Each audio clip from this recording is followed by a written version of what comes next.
En 2008, l'Iran a réalisé plus d'opérations de changement de sexe que tout autre pays au monde, à l'exception de la Thaïlande. Le gouvernement prend même en charge jusqu'à la moitié des frais pour les personnes ayant besoin d'une aide financière.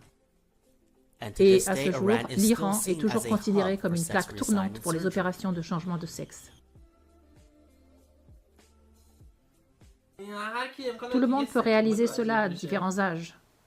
Pour moi, c'était comme si, en devenant adulte, je réalisais que mon monde était très différent de celui des garçons de mon âge. J'ai réalisé que les autres garçons commençaient à se comporter comme des hommes, mais mon monde n'était pas comme ça. Mon monde était différent. C'était un petit endroit magnifique. Je voulais être entourée de filles, mais c'était impossible. Et lorsque j'étais avec d'autres garçons, ils ne m'acceptaient pas et se moquaient de moi.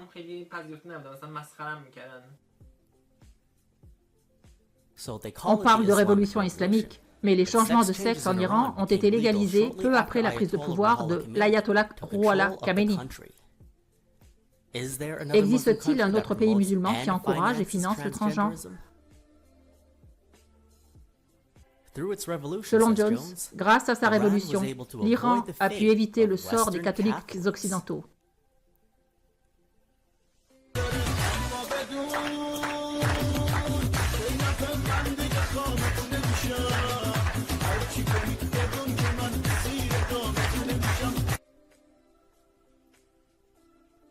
La prostitution et la pornographie sont monnaie courante en Iran, comme presque partout ailleurs dans le monde.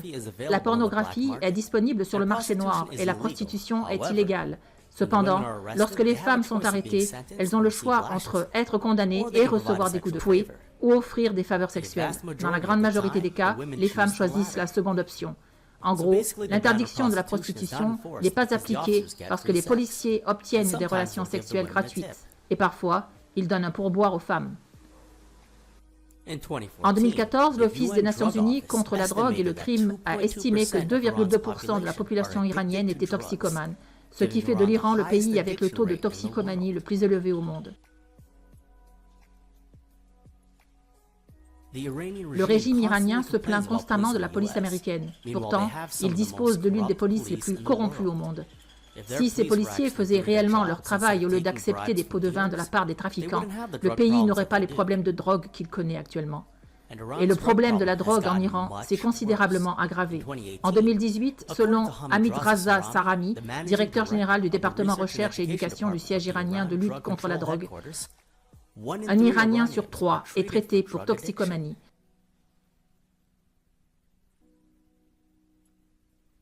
La drogue en Iran provient de l'Afghanistan voisin, qui a produit 5500 tonnes d'opium en 2013, ce qui en fait la première source mondiale. Il faut se demander si ces trafiquants de drogue sont des génies ou si les gardiens de la révolution iranienne les laissent faire pour le profit. Pourtant, nous voyons Ali Khamenei diaboliser régulièrement les États-Unis pour leur invasion de l'Afghanistan, alors que son propre gouvernement y est impliqué. C'est un hypocrite. Il a écrit sur Twitter « Combien avez-vous dépensé en Afghanistan et vous subissez encore des pertes ?» Ce qui est drôle, c'est que c'est la population iranienne qui a le plus souffert de l'invasion de l'Afghanistan. En 2000, les talibans ont interdit la production d'opium, car la consommation de drogue est interdite dans l'islam. On pourrait penser que l'Iran soutiendrait cette décision, ou du moins ne s'y opposerait pas. Ils ne se sont pas toujours opposés à Saddam. Saddam était notre ennemi. Nous voulions le détruire. Je lui ai dit, répétons l'expérience afghane en Irak. Mais cette fois-ci, cela devrait être 6 plus 6. Il s'agit des 6 pays limitrophes de l'Irak, dont les États-Unis, les autres membres du Conseil de sécurité et l'Égypte. L'Iran voulait plus que George W. Bush renverser Saddam Hussein. C'était absolument certain à 100%. Il n'y avait aucun doute du côté iranien.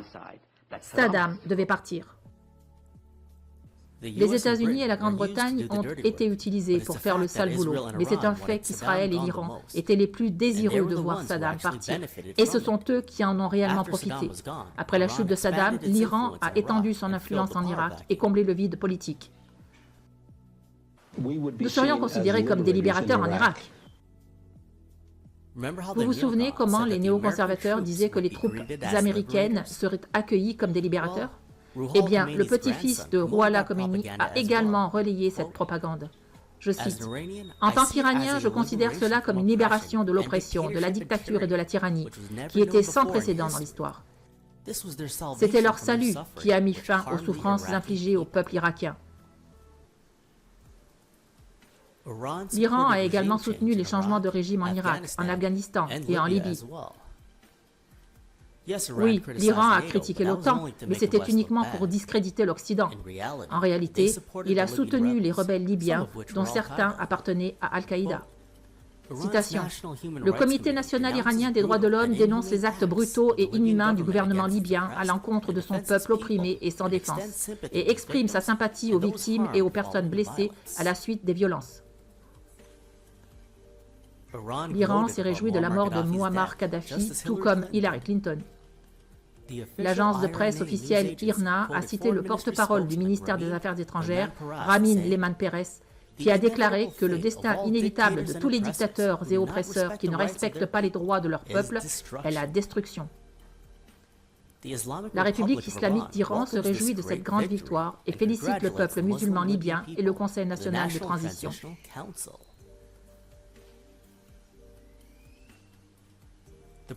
Les médias alternatifs pro-russes diabolisent l'Occident pour avoir soutenu le printemps arabe. Dans le même temps, ils ignorent complètement le fait que l'Iran a soutenu le printemps arabe pour les pays dirigés par des sunnites. Ali Khamenei a qualifié le printemps arabe de réveil islamique. Sur Twitter, Khamenei a critiqué l'Occident pour tous les massacres illégaux en Libye, même si son gouvernement les a soutenus. Et il a ajouté « Pourquoi le massacre des musulmans n'intéresse-t-il personne ?» Le diable ne vous poignarde pas de face, il fait semblant d'être votre ami, puis vous fait le plus de mal en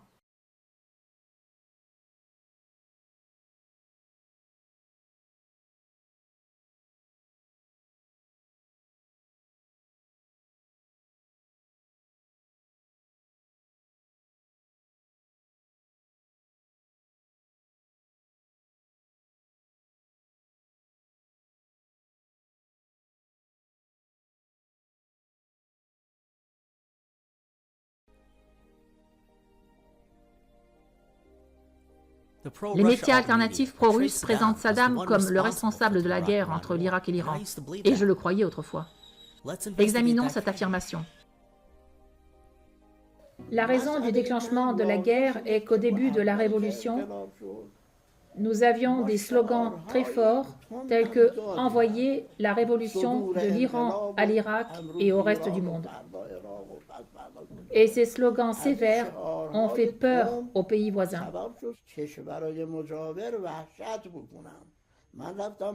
Je suis donc allé rendre visite à Khomeini, dans une maison qui appartenait à l'époque à M. Yazdi. Et je lui ai dit qu'il était d'usage dans le monde, lorsqu'une révolution éclatait dans un pays, d'envoyer des délégations de bonne volonté aux pays voisins. Montezari a dit à Khomeini, « Les pays voisins doivent comprendre que nous ne sommes pas contre eux et que nos relations restent amicales. Cependant, nous ne l'avons pas fait et nous devons le faire rapidement, car Saddam nous craint désormais.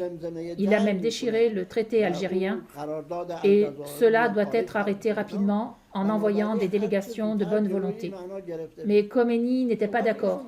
Je lui ai alors dit que nous ne pouvions pas construire un mur autour de notre pays à cause de nos politiques et que nous voulions avoir de bonnes relations avec les pays voisins. Cependant, Khomeini a répondu que non, nous voulons construire un mur autour de notre pays. Il s'agissait de Hussein Ali Montezari, le vice-guide suprême de l'Iran pendant la guerre. Si vous n'êtes toujours pas convaincu, écoutez l'ayatollah Khomeini lui-même. Saddam Hussein est un fidèle selon la charia. Saddam Hussein est un partisan des infidèles. Le peuple irakien doit donc comprendre que cet homme est très dangereux pour lui. Sinon, il ne peut pas nuire au peuple iranien.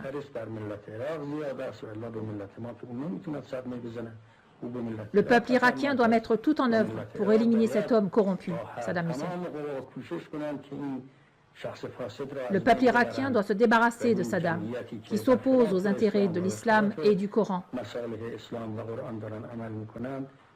Vous, le peuple irakien, devez également faire la même chose que l'armée iranienne a faite contre l'ancien Shah.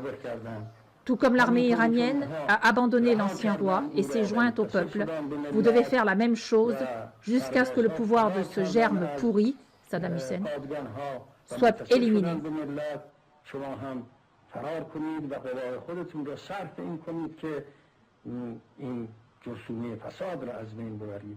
Dieu confirmera votre travail si vous vous soulevez et détruisez cette personne, Saddam Hussein, et mettez quelqu'un d'autre à sa place. Nous, l'Iran, vous aiderons également. L'armée irakienne doit éliminer cet homme corrompu, car il agit à l'encontre des intérêts de l'islam.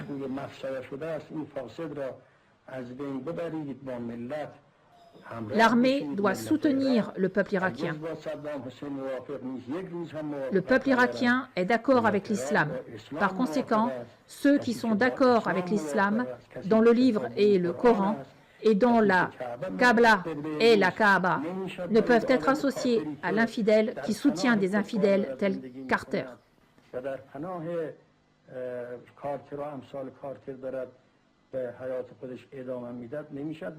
J'exige que l'armée irakienne se soulève contre cette personne, Saddam Hussein, l'élimine et la remplace par quelqu'un d'autre. Et nous vous confirmerons et vous soutiendrons également.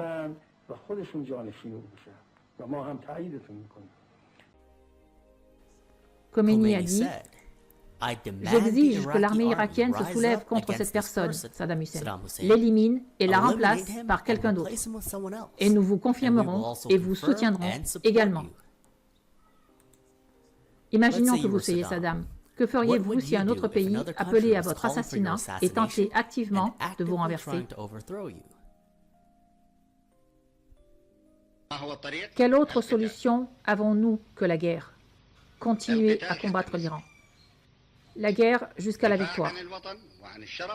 Défendre notre patrie et notre dignité jusqu'à la victoire avec l'aide d'Allah.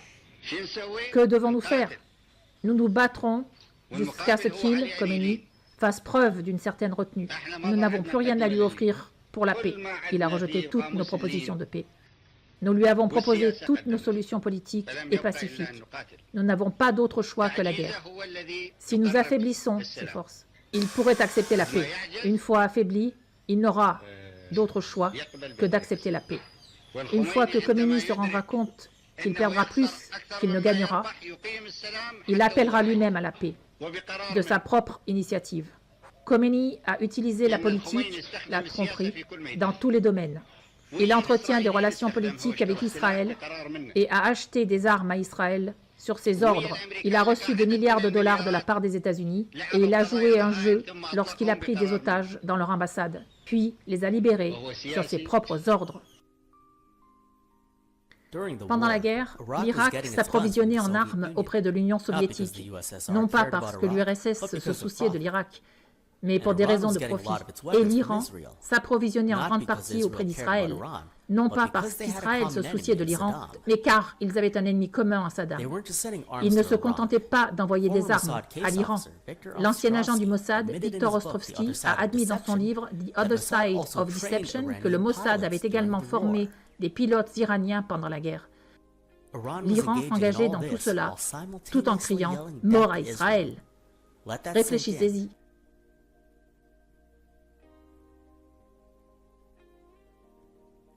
L'ancien agent de la CIA, Gus Avrakotos, qui a participé à la guerre de Charlie Wilson, a affirmé que le Mossad avait la moitié des mollahs iraniens à son service avant la révolution. Les mollahs ont ensuite rejoint le gouvernement. Donc, à moins qu'ils n'aient été purgés, ils sont toujours là. Et sans aucun doute, certains d'entre eux sont toujours là. Car c'est ainsi que l'Iran a pu conclure des accords secrets avec Israël pendant la guerre. L'Iran est le meilleur ami d'Israël et nous n'avons pas l'intention de changer notre position vis-à-vis de Téhéran. Croyez-le ou non, cette citation est celle d'un premier ministre israélien. Mais ce n'est pas Ben Gurion ou Golda Meir de l'époque du Shah. Il s'agit en fait d'Isaac Rabin. Nous sommes en 1987. L'ayatollah Khomeini est encore en vie et, tout comme Ahmadinejad aujourd'hui, il tient les propos les plus virulents contre Israël. Pourtant, Rabin qualifie l'Iran d'ami géostratégique. L'ami géostratégique. L'ami géostratégique. En 1987, le Premier ministre israélien Yitzhak Rabin a qualifié l'Iran de meilleur ami d'Israël. Après la Révolution, l'Iran a rompu ses relations diplomatiques avec Israël, qu'il considérait comme un État illégitime, mais a continué à travailler avec lui en coulisses. Voici un article de 2014 du Télégraphe intitulé « Les États-Unis enquêtent sur des livraisons illégales d'équipements militaires d'Israël à l'Iran ». Il est indiqué que le département américain de la sécurité intérieure affirme que des marchands d'armes israéliens ont envoyé des pièces détachées pour avions militaires à l'Iran en violation des sanctions. Ces expéditions illégales font actuellement l'objet d'une enquête du département américain de la sécurité intérieure après avoir été interceptées par les autorités grecques. Un tribunal d'Athènes a déclaré au Télégraphe que des pièces figurant sur une liste américaine de matériel militaire interdit avaient été expédiées à 2 reprises depuis Israël, apparemment à destination de l'Iran. Les envois, l'un en décembre 2012 et l'autre en avril 2014, ont été expédiés par courrier depuis la ville israélienne de Binyamina Yevat Ada, près de Haïfa, via une société grecque, selon un journal grec. Les articles saisis comprenaient des pièces détachées pour avions militaires, un variateur de vitesse constant conçu pour le jet F-4 Phantom et un capteur de tension utilisé dans le F-14 Tomcat. Les pièces ont été confisquées par la brigade financière grecque et ont été envoyées aux États-Unis pour y être examinées, ont déclaré des responsables judiciaires. Si vous êtes sceptique, rappelez-vous qu'environ 30 ans auparavant, Israël envoyait à l'Iran des pièces pour ses avions militaires via l'Europe, tandis que l'Iran scandait simultanément « Mort à Israël ».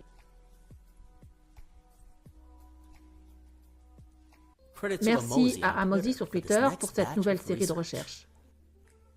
Assadollah Asghoraldi était connu pour être l'Iranien le plus riche d'Iran jusqu'à sa mort en 2019. Ses ancêtres se sont convertis du judaïsme à l'islam chiite. Selon le magazine Forbes, il était un partenaire commercial secret du milliardaire israélien Mark Rich, qui a contourné les sanctions américaines et vendu du pétrole iranien à Israël après la Révolution.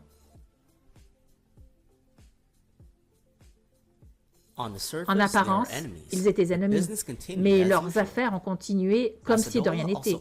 Assadollah détenait également une participation majoritaire dans 3 banques chinoises de détail et a proposé à plusieurs reprises de créer une banque irano-chinoise. Gardez cela à l'esprit, vous comprendrez l'importance de cette information à la fin de cette vidéo.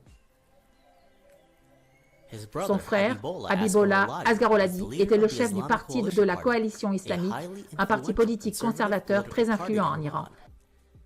Il a occupé les fonctions de secrétaire d'État à la sécurité sociale, de ministre de l'économie, du commerce et des affaires étrangères, et a également dirigé l'agence de sécurité intérieure et les services de renseignement en Iran. Il faisait partie des élus de Dieu et était un membre éminent du cercle restreint de l'ayatollah Khomeini. Saïd Emami était vice-ministre iranien du renseignement. Il a été nommé vice-ministre chargé des affaires de sécurité et 2e personnalité du ministère du renseignement à l'âge de 32 ans. Il a été accusé d'avoir organisé de manière indépendante l'assassinat de dissidents, connus sous le nom de Chain Murders, les meurtres en chaîne. Selon le Tehran Times, il était l'un des élus de Dieu. Nasser Makarem Zirazi est un grand ayatollah en Iran. Il détient l'un des titres religieux les plus élevés que l'on puisse recevoir au sein de la secte chiite, et ses ancêtres étaient les élus de Dieu. Il était actif avant la Révolution et a été emprisonné à plusieurs reprises pour cette raison. Après la Révolution, il a été nommé à l'Assemblée des experts pour la construction et a joué un rôle majeur dans la rédaction de la première Constitution. Ces informations proviennent de leur profil public sur Wikipédia, et certains fans de l'Iran ne voudront pas y croire. Ce n'est pas grave. Voici le bâtiment du Parlement iranien, avec ses 33 fenêtres. On peut parier, sans risque, que le peuple élu de Dieu s'est converti à l'islam chiite, a participé à la révolution et joue encore aujourd'hui un rôle majeur en Iran.